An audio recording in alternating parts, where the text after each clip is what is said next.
প্রিয় বন্ধুরা, দাজ্জাল কখন এবং কিভাবে জন্মগ্রহণ করেছিল? দাজ্জালের বাবা মায়ের পরিচয় কি? হযরত সোলাইমান আলাইহিসসালাম এর যুগে জিন ও মানবের মিশ্রণের মাধ্যমে দাজ্জাল তৈরি হয়েছিল, এমনটি অনেক স্কলার বলে থাকেন।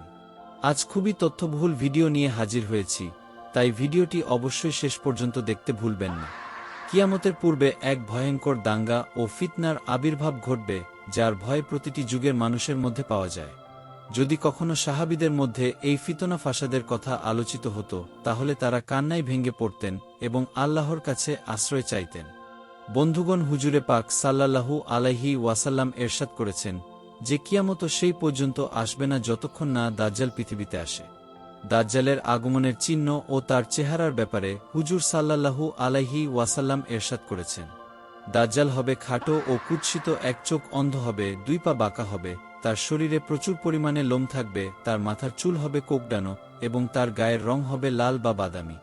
তার নাক হবে তোতা পাখির ঠোঁটের মত এবং তার কপালে কাফের লেখা থাকবে, যা প্রত্যেক মুসলমান পড়তে পারবে, তারা পড়াশোনা জানুক বা না জানুক।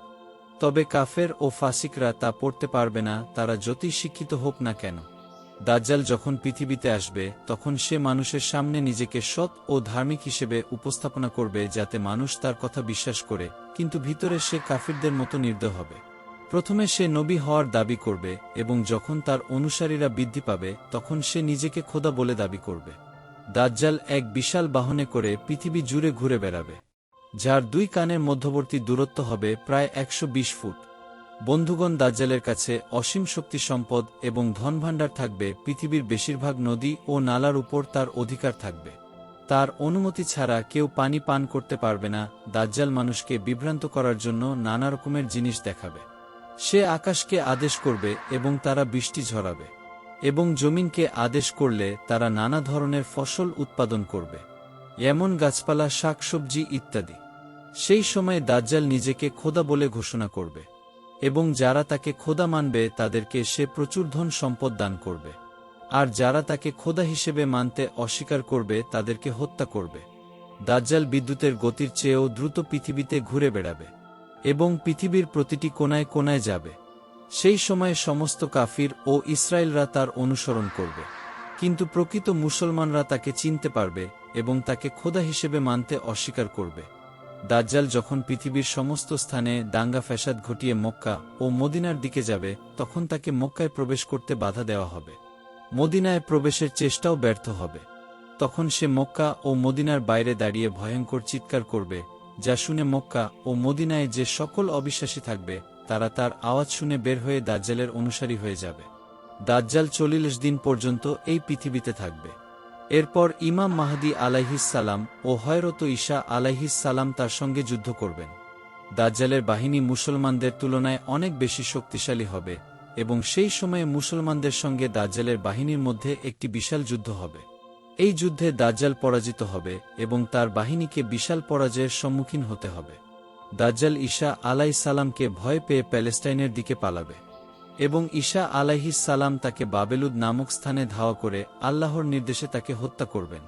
এখন আসুন আমরা দাজ্জালের বাবা মা এবং তার জন্ম সম্পর্কে জানি।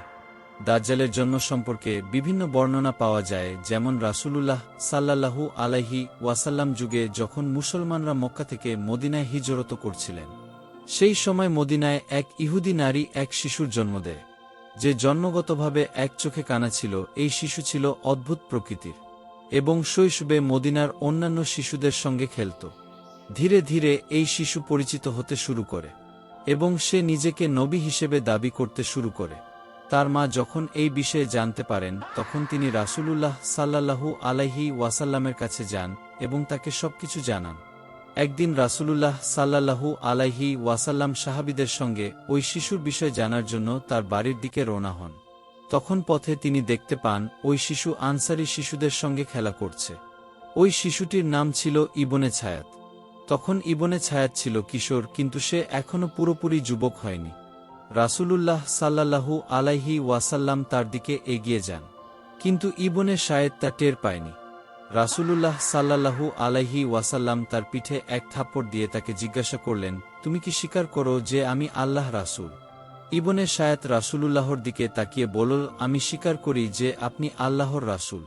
এরপরে ইবনে সায়েদ বলল, আপনি কি স্বীকার করেন যে আমিও একজন আল্লাহর রাসূল? রাসূলুল্লাহ সাল্লাল্লাহু আলাইহি ওয়াসাল্লাম তার কথায় জবাব না দিয়ে বলেন, আমি আল্লাহ এবং তার সব রাসূলদের উপর বিশ্বাস রাখি।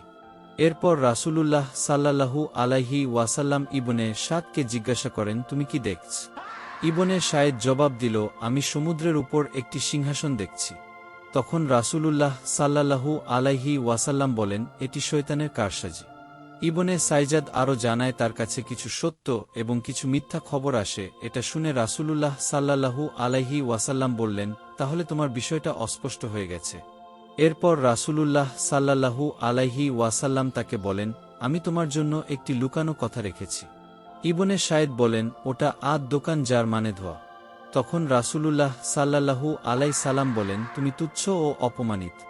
হযরত ওমর রাদিয়াল্লাহু তাআলা আনহু তখন বললেন, ইয়া রাসূলুল্লাহ, যদি আপনি অনুমতি দেন আমি তার ধর থেকে মাথা আলাদা করে দিই। কিন্তু রাসূলুল্লাহ সাল্লাল্লাহু আলাইহি ওয়াসাল্লাম বললেন, তাকে ছেড়ে দাও, সে যদি আসল দাজ্জাল হয় তাহলে তুমি তাকে হত্যা করতে পারবে না, আর যদি সে দাজ্জাল না হয় তাহলে তাকে হত্যা করার প্রয়োজন নেই। মদিনার লোকেরা ইবনে সাইয়েদ সম্পর্কে বলতো, কিছু শয়তান তার কাছে আসত এবং তাকে আল্লাহর আরশের খবর দিত। তবে রাসূলুল্লাহ সাদ ইবনে সায়েদ সম্পর্কে কোনো চূড়ান্ত সিদ্ধান্ত দেননি, কারণ আল্লাহর তরফ থেকে কোনো নির্দেশনা আসেনি যে ইবনে সায়েদ দাজ্জাল কিনা। কিছু সাহাবা তাকে দাজ্জাল মনে করতেন, আবার কিছু সাহাবা তাকে দাজ্জাল মনে করতেন না। ইবনে সায়েদ সম্পর্কে বিভিন্ন সাহাবাদের মধ্যে মতভেদ ছিল। কিছু সাহাবা তাকে দাজ্জাল বলে মনে করতেন কারণ তার মধ্যে কিছু দাজ্জালের চিহ্ন ছিল।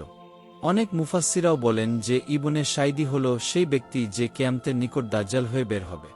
হযরত আবু সাঈদ খুদরী বলেন, ইবনে সায়েদ আমাকে বলেছিল যে আমি দাজ্জালের মা বাবাকে জানি এবং দাজ্জালকেও চিনি।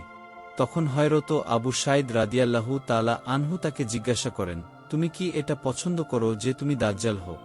তখন ইবনে সায়েদ বলল, যদি আমাকে দাজ্জাল বানানো হয় তাহলে আমি এই বিষয়টি পছন্দ করব, অর্থাৎ আমি দাজ্জাল হতে চাই।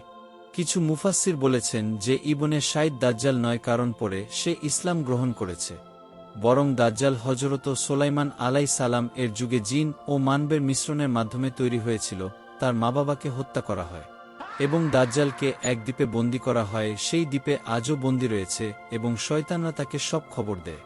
হযরত ইমাম জারকা রহমতুল্লাহি বর্ণনা করেন যে দাজ্জাল হল সেই ফ্যাসাদ যা আল্লাহ তাআলা হযরত আদম আলাইহিস সালামকে জান্নাত থেকে বের করার সময় সৃষ্টি করেছিলেন। দাজ্জালকে জন্ম থেকে মা বাবাহীনভাবে তৈরি করা হয়েছিল। আমরা যদি সংক্ষেপে বলি তাহলে দাজ্জালের আগমন কিয়ামতের নিকটবর্তী সময় হবে এবং তার যে চিহ্নগুলি থাকবে সেগুলো আল্লাহর রাসূল সাল্লাল্লাহু আলাইহি ওয়াসাল্লাম তার হাদিসের মধ্যে সুস্পষ্টভাবে বর্ণনা করেছেন। আল্লাহ তাআলার কাছে আমরা দোয়া করি যে আমাদের প্রিয় হাবিব হযরত মুহাম্মদ এর বরকতে তিনি আমাদের দাজ্জালের ফ্যাসাদ থেকে রক্ষা করুন এবং আমাদের ঈমান সুদীর্ণ করুন। আমিন।